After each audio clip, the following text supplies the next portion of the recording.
Live from New Delhi, you're watching DD India News Hour, India's voice to the world. I'm Preeti Kaur. Coming up in the next 1 hour, Prime Ministers of India and Bangladesh to jointly inaugurate 3 development projects today, aimed to boost connectivity and energy security in the region.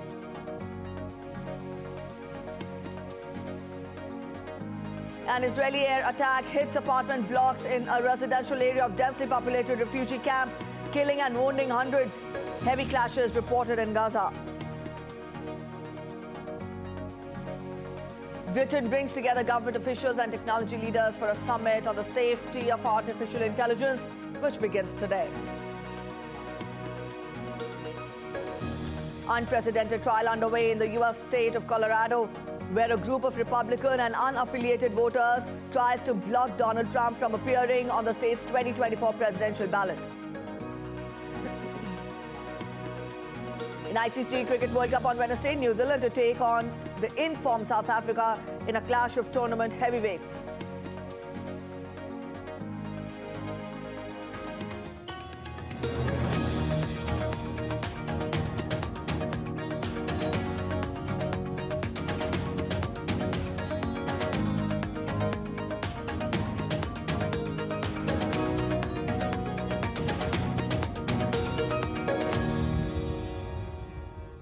As the Israel-Hamas war enters into the 25th day, an early morning Israeli attack on a densely populated Jabalia refugee camp in South Gaza killed at least 50 people and a Hamas commander, while 100 others were injured on Tuesday.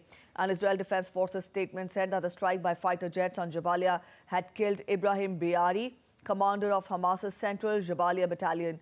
Meanwhile, rescue operations are underway in the area. The attack has been condemned across the Arab world and has been denounced by humanitarian organizations. Israeli tanks and troops, meanwhile, continue to advance towards some of northern Gaza's most populated areas, including Jabalia. Israel military has confirmed that it was behind the strike, saying it was targeting a high-ranking Hamas commander. Our forces are currently fighting deep inside the Gaza Strip. They are killing terrorists in close-range combat, conducting coordinated strikes on terror targets from land, air and sea.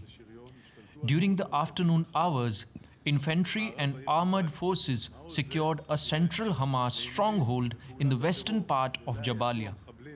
This stronghold served as a training center for the October 7th massacre and a passage to the coastline from where additional terrorists set off to perpetrate the October 7th massacre.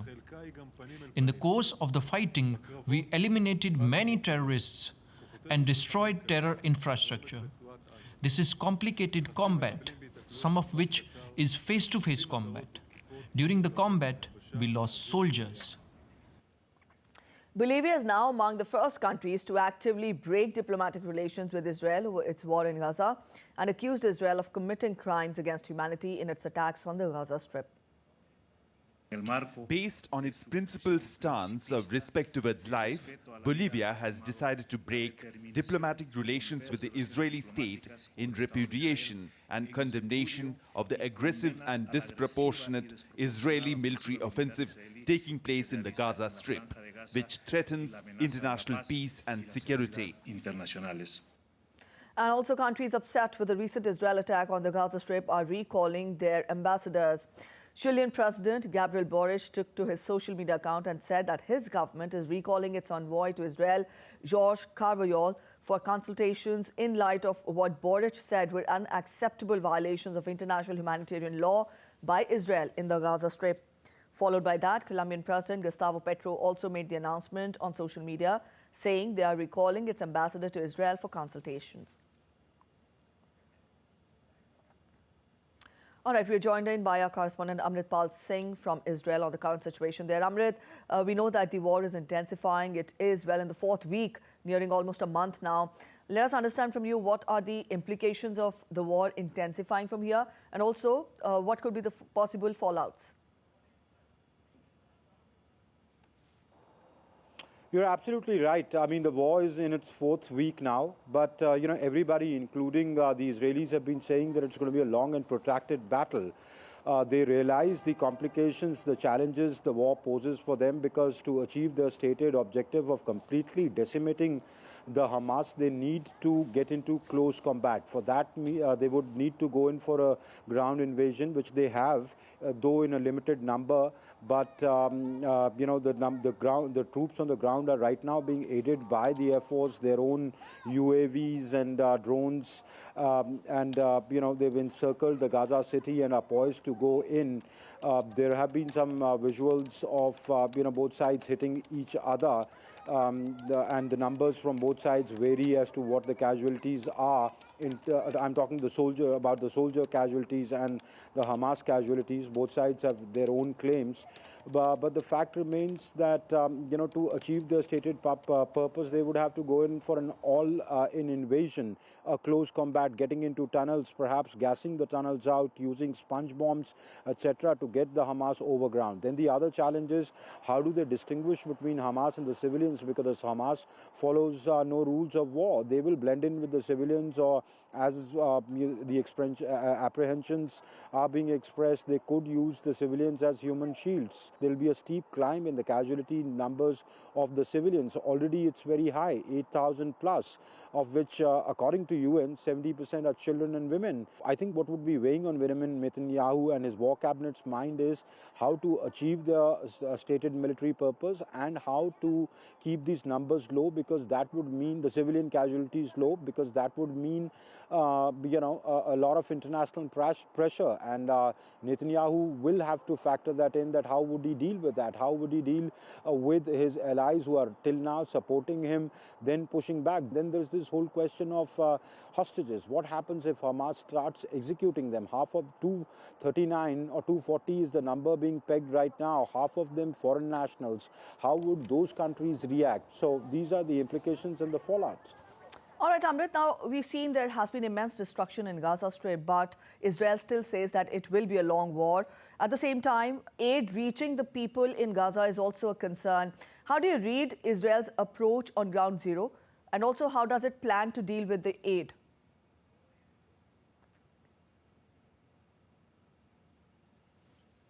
UN has been shouting from the rooftops, crying itself hoarse, saying that what is going inside is not even a drop in the ocean. It is far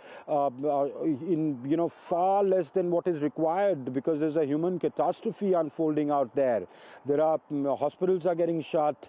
There is shelling. Then there is the lack of scarcity of food. UNICEF spokesperson said that people are forced to make their children drink seawater or saline water, which is unfit for drinking. If you drink seawater over a period of time, it has so much salinity that you will die. So that is the situation. Medicines are in short supply. There's no fuel at many places. Some hospitals have shut. Dialysis machines are not working. ICUs are in a bad shape. The essential equipment and medicines required for surgeries is not happening. People are getting hit due to shelling. So how do they deal with that? So that is why you see even the Western allies of Israel calling for humanitarian pause and more aid going in. The effect it's had on Israel is that while Israel says no ceasefire, it has at least not stopped aid as of now.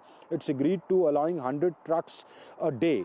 Though that the number of trucks going in is far less than that number, it's not even half that number, but it's agreed to relax its monitoring mechanism without saying as much, but agree to the idea of allowing 100 trucks. And that would also not be sufficient for the unprecedented crisis that the civilians are in. So they will have to find out a way to increase the aid flow. There are thousands of trucks which are lined, or at least hundreds of trucks and relief material which can be packed into thousands of trucks lying in the Sinai region of Egypt, which can only go in if more truck movement is allowed. Before the war started on the 7th of October, there were 500 trucks going in and out. Water lines, Israel will have to repair the water lines or at least release water. We don't know. Hamas is saying this is a excuse their taking that our lines are to be repaired for not letting water in. They did let water in for a limited period, but then again stopped it. So they need to allow all that to move in to even achieve their own objective. If there is no water, there is no food in southern Israel, why would the civilians who are in north be allowed to go in? And that will be an impediment to their military objective. So they will have to do that. They are showing signs of doing that, but not in the measure required. All right, Amrit, thank you for joining in with those details. Also, another refugee camp in the center of Gaza was under Israeli attack on Tuesday. Rescuers were looking for survivors buried under heavy rubble in the Nusayrat refugee camp. As per local reports, Israeli forces were targeting a wedding hall that had become a shelter for displaced people, leaving dozens dead and several injured.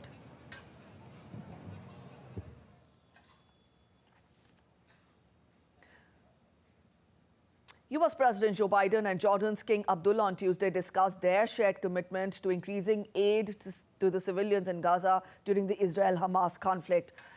The two leaders also reiterated the importance of protecting civilian lives and that it was critical to ensure that Palestinians were not forcibly displaced from Gaza. Biden and King Abdullah discussed urgent ways to stem violence and reduce regional tensions. Jack Lew is set to become the next U.S. ambassador to Israel. The U.S. Senate on Tuesday backed President Joe Biden's nominee despite Republican objections over his past dealings with Iran. The Senate voted 53 to 43, largely along party lines, with Biden's fellow Democrats backing Lew and most Republicans opposing him. Democrats had pushed to fill the vacancy at the embassy in Israel quickly in the aftermath of October 7th attack on Israel from Gaza by Iran-backed Hamas militants. Families of Israeli hostages held by Hamas gathered in Tel Aviv, carrying photographs of their loved ones. Relatives have been worried since the military stepped up ground assaults inside the Palestinian territory. During the gathering on Tuesday, some carried a sign calling for a ceasefire. Prime Minister Benjamin Netanyahu met with some of the families on October 28th, and in a video his office released, he said that recovering the hostages was an integral part of the military's goals. Hamas took more than 230 hostages, including children, back into Gaza during its raids.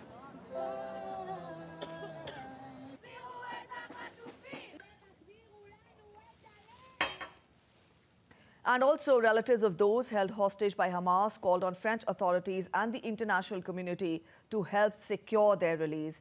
At a press conference organized by the Israeli embassy in Paris, a delegation of families of people kidnapped and held in Gaza asked for international pressure to be put on Hamas and also countries that host their members.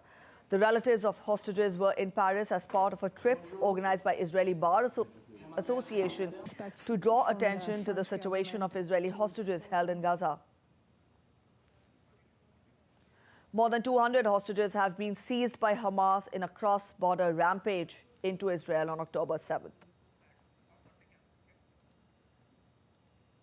The United States is sending an additional 300 troops to the Middle East with focus on providing support in areas like explosive ordnance disposal and communications. Pentagon spokesperson Brigadier General Patrick Ryder said that the troops are intended to support regional deterrence efforts and further bolster U.S. force protection capabilities. Today, I can announce the decision to deploy an additional 300 troops to the U.S. Central Command region from home stations in the continental United States.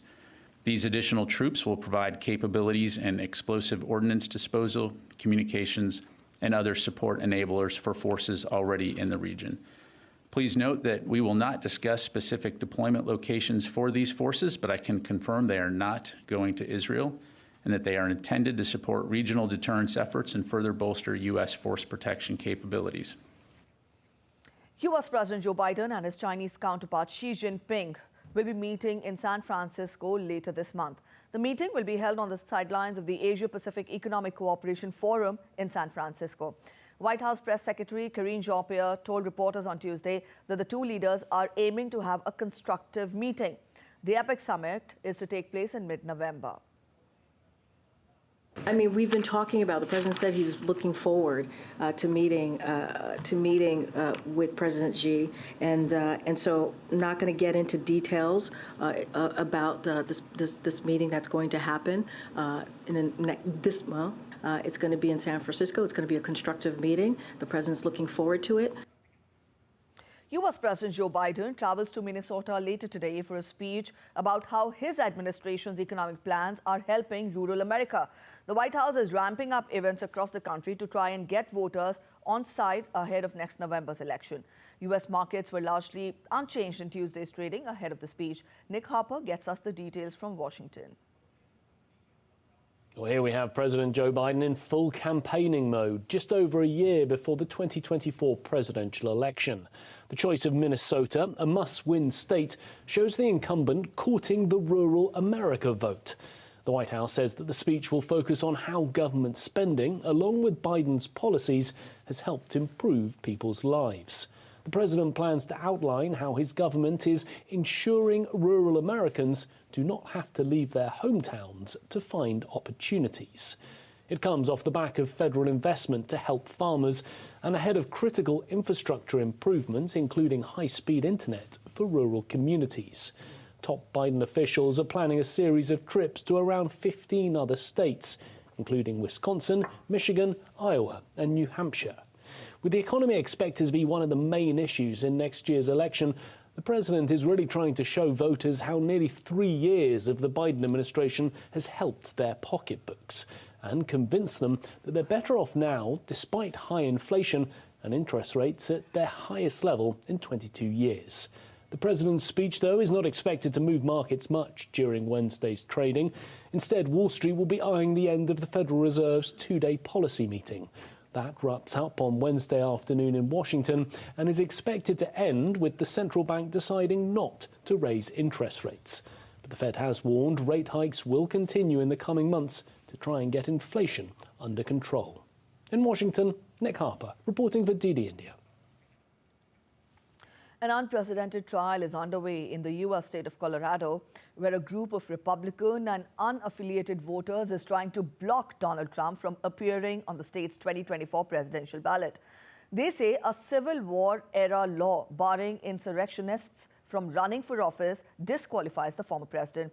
But Trump's team says that everything he said about the 2020 election being stolen is within his free speech rights. Tony Waterman gets us more. In opening statements, lawyers for the voters argued that Donald Trump is ineligible to appear on the ballot because of his role in the January 6th attack on the U.S. Capitol, which they say violated the 14th Amendment of the Constitution. That amendment says any person who has sworn an oath to uphold and defend the Constitution, which U.S. presidents do, is disqualified from holding office if they have engaged in insurrection and rebellion.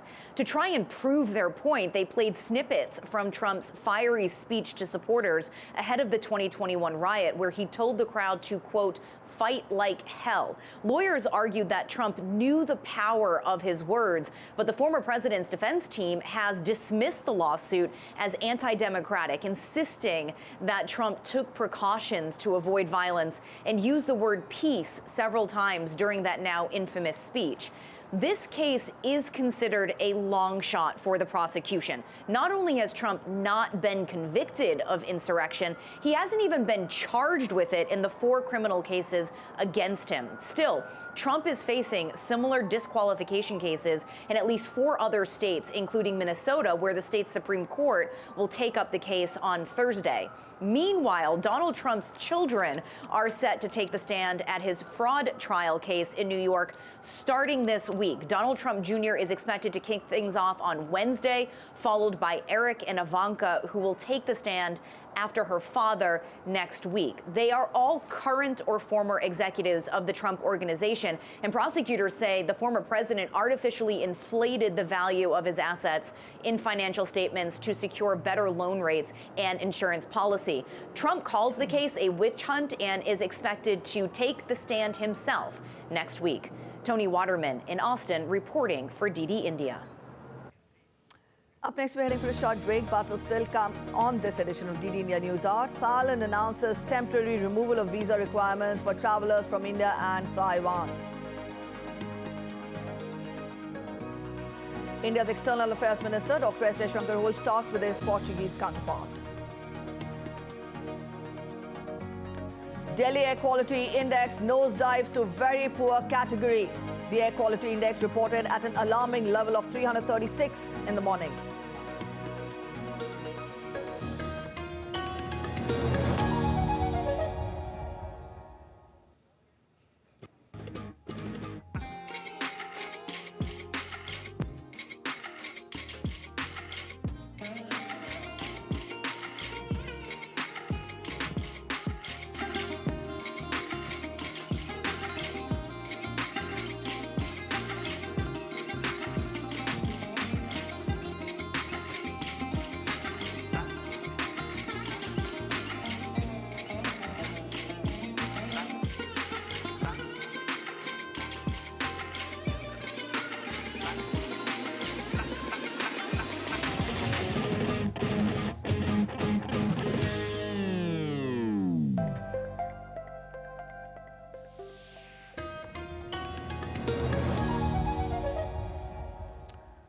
Welcome back after the break. You're watching DD India News Hour and I'm Preeti. We'll continue getting more international updates for you. Thailand has announced the temporary removal of visa requirements for travellers from India and Taiwan. Travellers from India and Taiwan will enjoy visa-free entry to Thailand from November 10th to May 10th. Also, this decision comes following a cabinet meeting with the aim to boost tourism in the country. The country's Foreign Affairs Minister, Ali Sabri, made the announcement on social media platform X.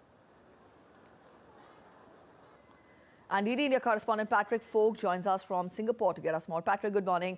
Can you get us more details about the waiver? Why is the waiver for India and Taiwan?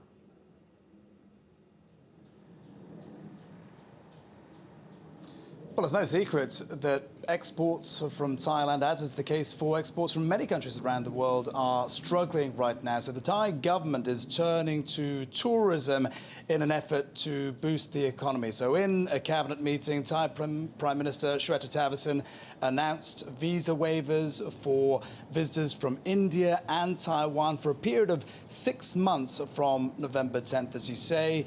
So it'll last until May 10th. They'll be allowed to stay for up to 30 days at a time compared to 15 days under Thailand's visa on arrival scheme. So, this will make quite a big difference for visitors from India. And the reason why the Indian market is being targeted isn't just because, no doubt, as a result of greater spending power among Indian tourists, but also because tourism companies, airlines and hospitality chains have been targeting the Indian market. So this is a matter of logistics falling into place as well, on top of everything else.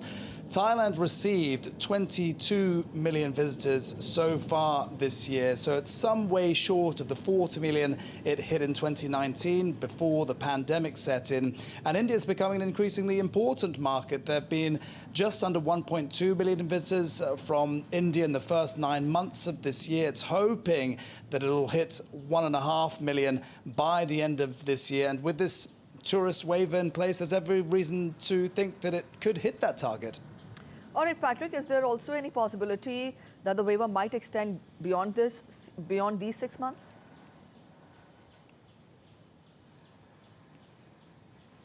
Well, one would assume that that will depend on just how much Thailand benefits from all of this. But, Thailand also gave visa waivers to Chinese visitors. That kicked in September. It'll expire at the end of February. And Thai Prime Minister Sri Lanka has been proposing to scrap visas for Chinese visitors altogether. So depending on how it all turns out, the same could apply for Indian visitors to Thailand as well. And bear in mind that so far there have been 11 million visitors from China to visit the Southeast Asian nation. That's some way short of the 39 million that visited in 2019. That was a record number at the time. But it does suggest that Thailand is going to be less reliant on the Chinese market and will be turning to important new markets like India to boost tourism in the country. All right, Patrick, we leave it here. Thank you for joining in with those details. And moving on, Indian Prime Minister Narendra Modi and Prime Minister of Bangladesh, Sheikh Hasina, will jointly inaugurate 3 Indian-assisted development projects on Wednesday. The 3 projects are Akhora-Agratala cross-border rail link, Khulna-Mongla port rail line, and Unit 2 of the Maitri super thermal power plant.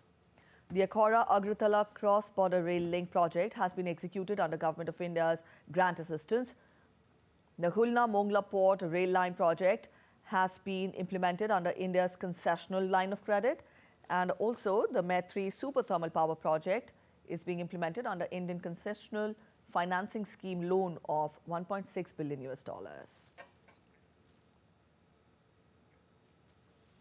India's Finance Minister Nirmala Sitharaman will embark on a 3-day official visit to Sri Lanka starting today.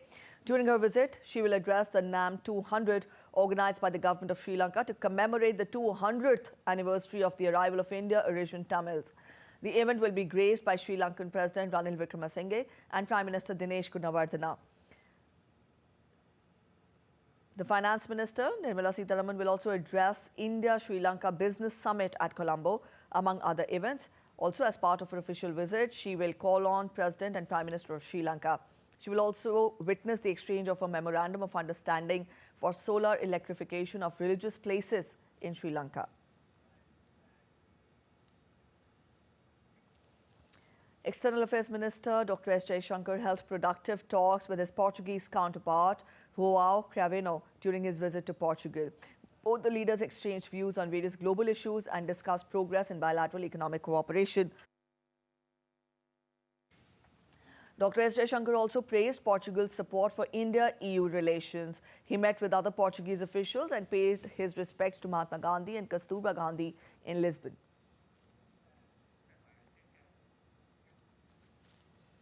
India's Education and Skill Development Minister Dharmendra Pradhan is embarking on a 3-day visit to the United Arab Emirates from 1st till 3rd of November. During his visit, the minister will hold discussions with key UAE ministers, officials, educators, Indian community representatives and business leaders. The agenda includes visits to educational institutions and meetings with UAE education leaders.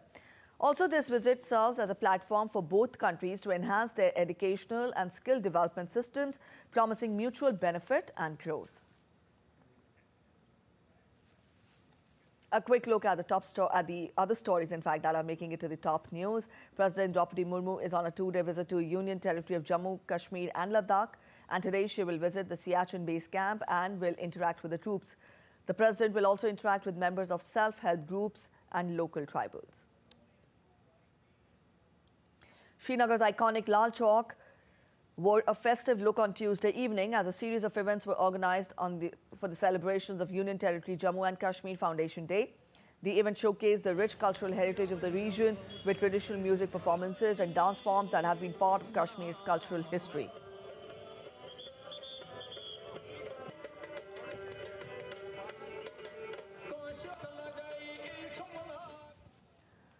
The Army Aviation Corps is celebrating its 38th Raising Day today. One of the youngest corps of the Indian Army, Army Aviation was created as a separate arm on 1st November 1986. It has grown from an arm with limited reconnaissance and observation assets into a potent aerial maneuver arm of the Indian Army.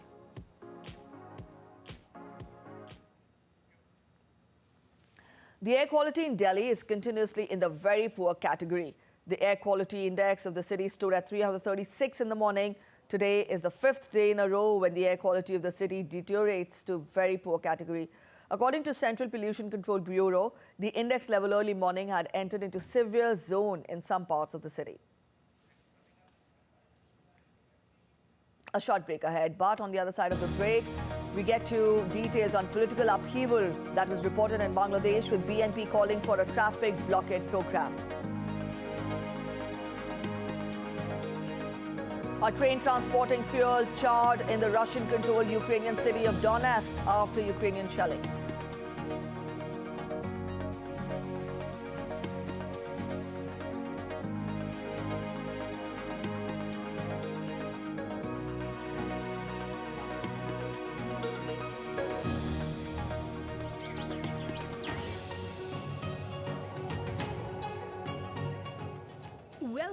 happy place.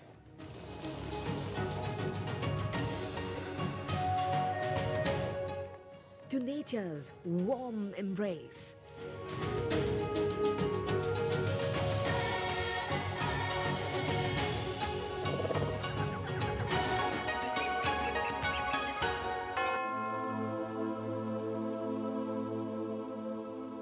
Witness the power of faith, fruits of hard work, and protectors of Mother Earth. Unique in every way.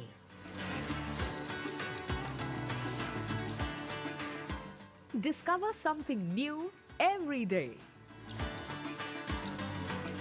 A small state with big ambitions. And a bigger heart.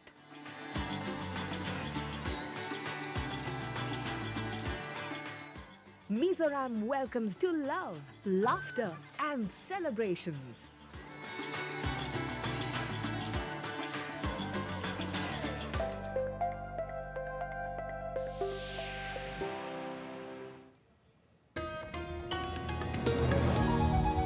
Welcome back after the break. You're watching the India News Hour, and I'm Preeti. A quick relook at the top stories once again. Prime Ministers of India and Bangladesh to jointly inaugurate 3 development projects today, aimed to boost connectivity and energy security in the region. An Israeli air attack hits apartment blocks in a residential area of densely populated refugee camp, killing and wounding hundreds. Heavy clashes reported in Gaza. Britain brings together government officials and technology leaders for a summit on the safety of artificial intelligence, which begins today. Unprecedented trial underway in the U.S. state of Colorado, where a group of Republican and unaffiliated voters tries to block Donald Trump from appearing on the state's 2024 presidential ballot.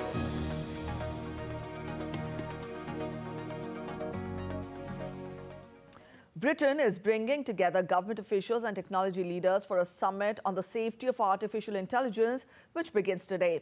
Participants will be discussing the risks and benefits from technology, as well as the considerations that need to be made when it comes to regulation.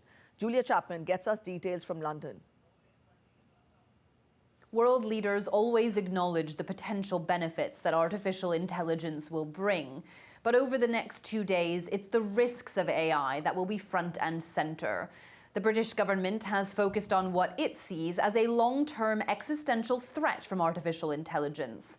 Concerns revolve around the potential of AI to become sentient and for hackers and terrorists to use the technology for malevolent acts. But critics say that emphasis ignores the more immediate risks, including racist biases, disinformation, and violations of data protection. The UK has so far shied away from regulating AI, preferring to adapt existing legal frameworks. The European Union, meanwhile, is moving forward with dedicated legislation, while US President Joe Biden signed an executive order earlier this week, mandating that AI companies share details with the government of how they are ensuring safety if there is a potential threat to national security. There's also been controversy over the participation of China in the summit. The Chinese Vice Minister of Science and Technology will take part in working groups on day 1, although he isn't invited to day 2.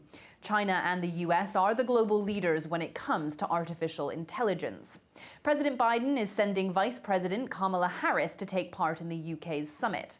The world's richest man, Elon Musk, will also be attending and will hold a live Q&A with Prime Minister Rishi Sunak on Thursday.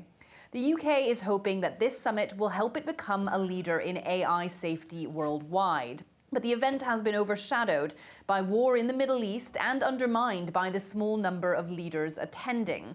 It's expected that a global advisory board on regulation will be launched at the end of the 2-day event, aimed at finding a common approach to tackling the challenges of the future. Julia Chapman in London, reporting for DD India.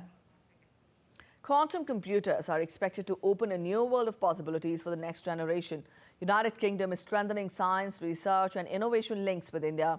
Its universities are providing scholarship programs to nurture the full capacity of the next generation of science leaders. Jessica Taneja has the details on this. The UK has more than doubled its investment into quantum technology just earlier this year. The focus has been on how to advance quantum computing and bring in other countries from the world. We have with us the Vice Provost of Imperial College, Peter Haynes. Thank you for joining us here on DD India. Begin by telling us about your scholarship programs. And as we hear, 50% of them are going to be women, especially the ones who are pursuing STEM education for their masters. Tell us about it. Yeah, absolutely. So we're pleased to announce that we're going to invest £400,000 for 30 scholarships over the next 3 years, at least half of which will be for female students, because we want to attract the most talented students possible to have STEM education at Imperial College. The United Kingdom would also want to look at what United States and China are doing at the same time. Of course, driving the industry is not only about looking at your competitors, but also helping in bringing in more resources to be able to bring in more talent to the industry and to take it forward. How has that come along so far? One of the key things about the UK programme was that from the very beginning it was co-designed between partners in academia, government and industry in order to make sure that what we're doing is transforming those scientific discoveries into technologies for tomorrow. And to do that, as you rightly say, we need the people to do it. We need skilled workers, new students, but also from industry to give them the skills they need to contribute to this endeavour. And lastly, Peter, analysts say that British science is undergoing a major reset at the moment. It's prompted by factors which include, of course, Brexit and a decline in productivity. But at the same time, there has been a lot of movement when it comes to bringing in engineers and, of course, promoting STEM worldwide. Your scholarships, are they a part of that larger program? And what more does Imperial want to do in the field of research and tech, and especially focusing on STEM? Yeah, the UK has a stated aim to be a science superpower in the world, and Imperial has had an ambition for as long as it has been around, that it really wants to seek excellence in science, technology, medicine and business, and therefore those aims are absolutely aligned, and our scholarship programme is indeed part of this effort that we want to attract really the very best students from all over the world, the most diverse class ever, if you like. Let's get to updates on Russia-Ukraine crisis now. During a nightly video address, President Volodymyr Zelensky said that Ukraine's attacks on Russian Navy in the Black Sea have crippled Moscow's war efforts on Tuesday. He added that troops must keep fighting and not burn out in a world that expects instant success. There has been little movement along the front line in recent months. The Ukrainian counteroffensive has achieved only limited success.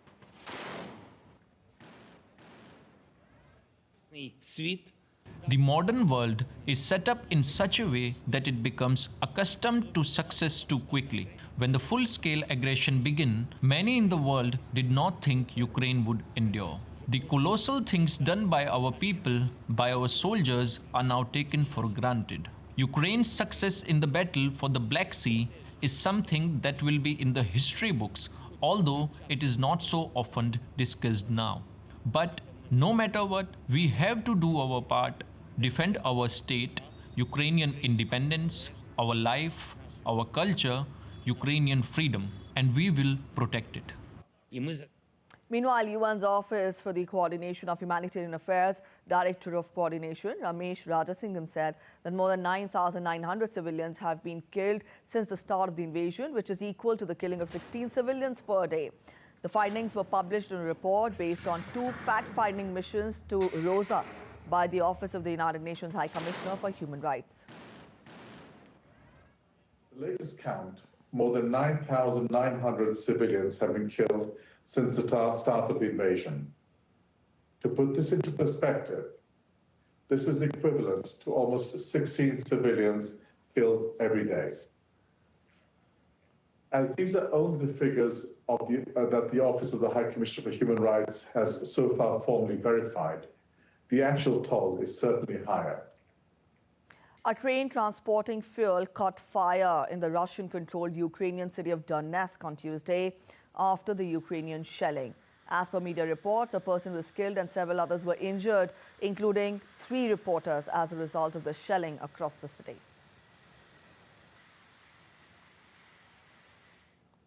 In Bangladesh, the first day of the nationwide three-day road-rail waterway blockade was marked by stray incidents of violence, including clashes with police and torching vehicles. The blockade was enforced by Bangladesh Nationalist Party and other opposition parties. The blockade is to mount pressure on the Awami League government to quit and hold the next election, which is due in January 2024 under a non-party neutral administration. Meanwhile, Chief Election Commissioner of Bangladesh said that 12th national polls would be held as scheduled. He told reporters amid a meeting with US Ambassador Peter Haas on Tuesday.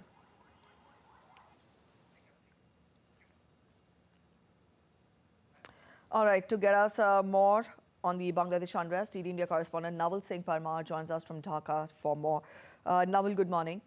Get us more details as to what is the current situation. We tell our viewers that BNP has called for a three-day travel blockade. Yes. BNP trying to pressurize the current government to hold the next national election under the caretaker government. And before that, this government, Sheikh Hasina government, need to be resigned. But according to Bangladesh current constitution, there is no such kind of provision, and government is stick to the constitutional provision, and they are not coming under pressure from the opposition, mainly BNP and Jamaat-e-Islami group.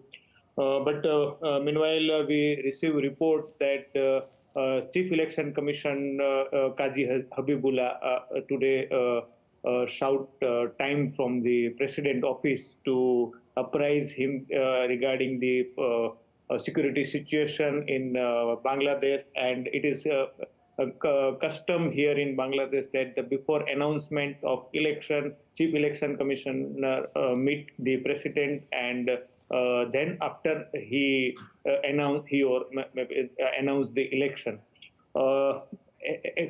There were a media report in Bangladesh that Bangladesh Prime Minister were supposed to inaugurate a rail link between Khulna and Mongla on 9th November.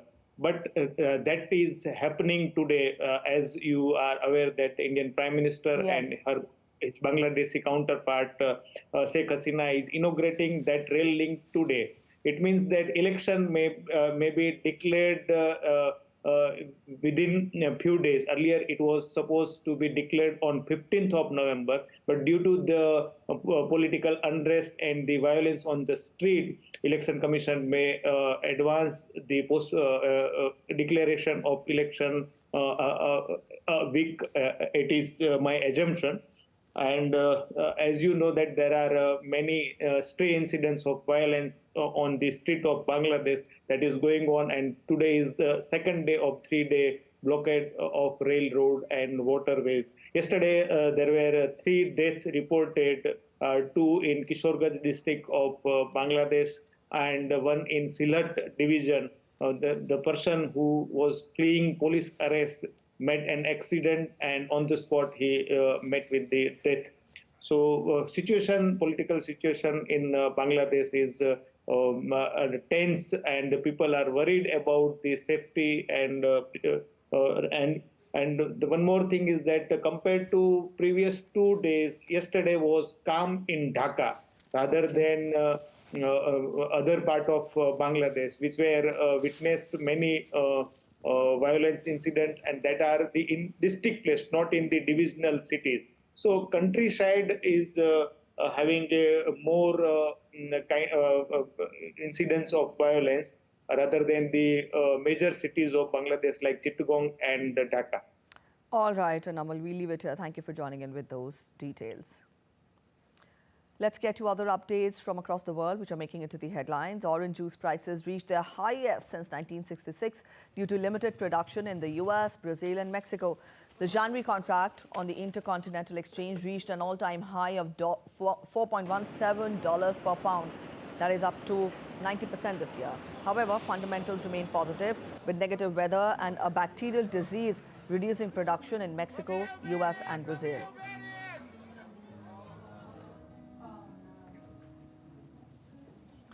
Barbara Walters' $8 million estate spanning over 300 lots is set for a live auction at Bonhama. in Bonhams in New York City. The collection, spanning her Upper East Side home, includes a John Singer Sargent painting, a Harry Winston diamond ring and earrings designed specially for Walters, and also the proceeds will go to Walters charities. Around 50 Brazilian Santas graduated from Rio de Janeiro Santa School on October 31st. They caroled through Santa Teresa, waving at the passerbys. They also received their graduation diploma, allowing them to work as Santas officially, and a golden key symbolizing the beginning of the Christmas season.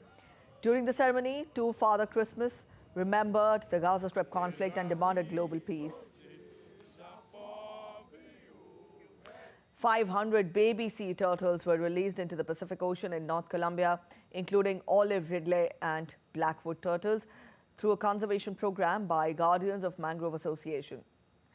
The association, in collaboration with fishermen, cares for endangered turtle eggs and monitors them for a month and a half before releasing them back into their habitat.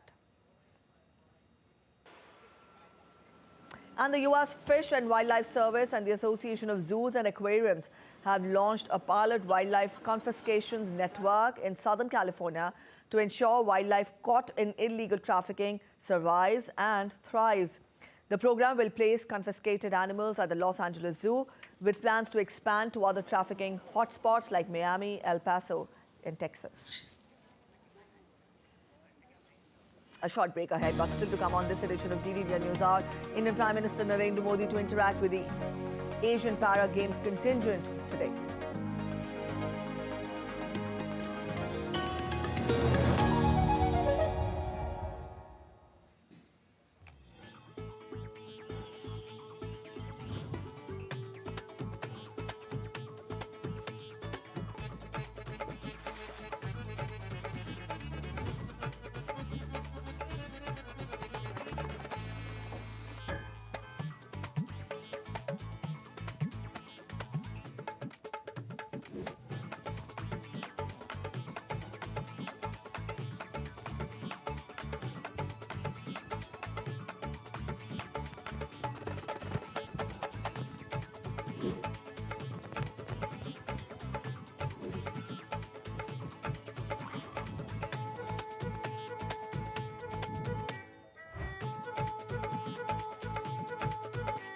Welcome to Jaipur.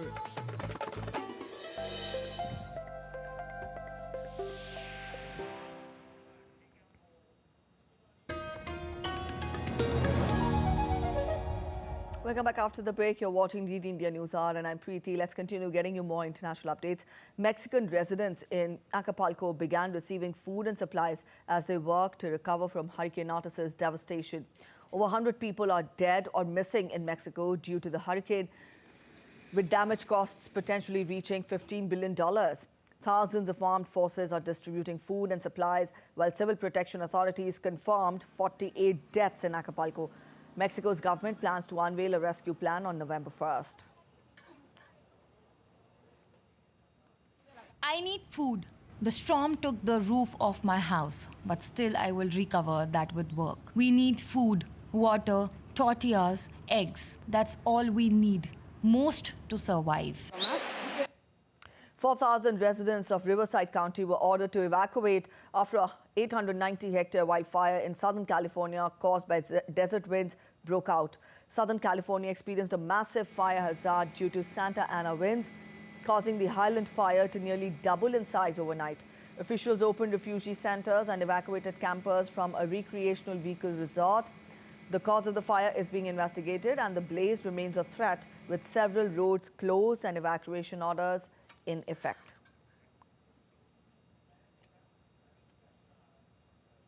Let's get you sports updates now. Indian Prime Minister Narendra Modi will interact with India's Asian Para Games contingent at Major Dhyan Chand National Stadium in New Delhi on Wednesday. The athletes, their coaches, officials from the Paralympic Committee of India, Indian Olympic Association and representatives from national sports federations will be attending the program.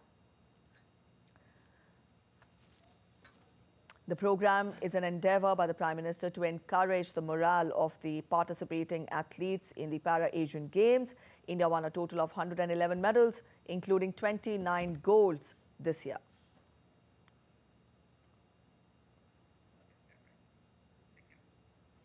DD India correspondent Suchitra Bharadwaj spoke to Jyoti Shri, who won a silver medal in the women's 400 meters race at the National Games.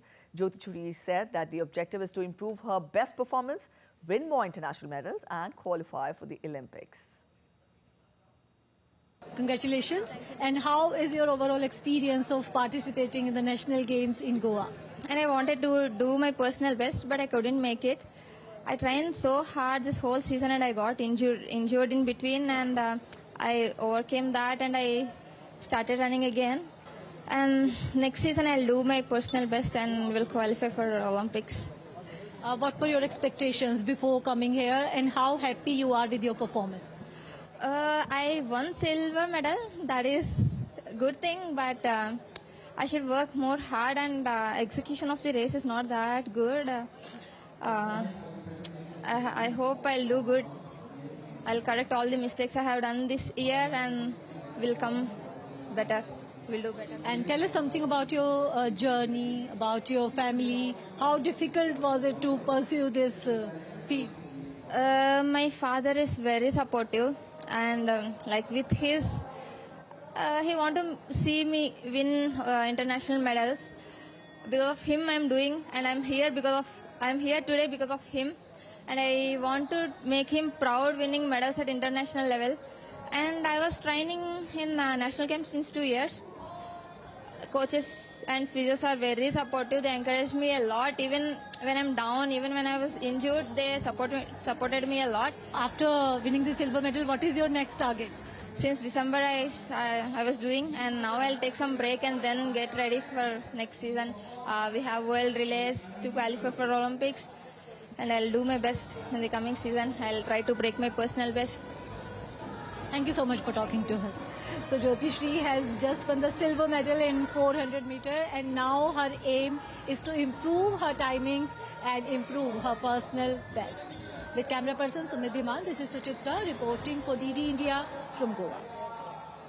All right, from National Games on to the Cricket World Cup now. Talking of the encounter today, New Zealand will take on in-form South Africa in what will be a clash of tournament heavyweights. A victory here will have the winner with 1 foot in the semi-finals, while the loser may become vulnerable to the chasing pack. Two of the form teams of the tournament meet in Pune, and this has the potential to act as a precursor to what may lay ahead in the knockout stages of the event. The two sides currently occupy second and third positions, and they last met in the ODI World Cup in England and Wales in 2019. And on that occasion, it was the Kiwis that prevailed in a thriller on the back of a magnificent century by skipper Kane Williamson. While in 2015, the Proteas faced a heartbreaking loss to New Zealand in the semi-final. It left South African stars A.B. de Villiers and Mon Mokel teary-eyed. Also, that was their last World Cup outing. Pakistan registered their third win on Tuesday, defeating Bangladesh by 7 wickets at Eden Gardens, Kolkata. Fakhar Zaman and Abdullah Shafiq both slammed half-centuries for Pakistan in the run chase against Bangladesh. Earlier, Pakistan dished out a clinical bowling effort to dismiss Bangladesh for 204, opting to bat. Mehmudullah made a 70-ball 56, but Bangladesh could not get any momentum as they lost wickets at regular intervals. Liton Das, Shakib Al Hassan and Mehdi Hassan Miraz were the other batsmen to reach double figures.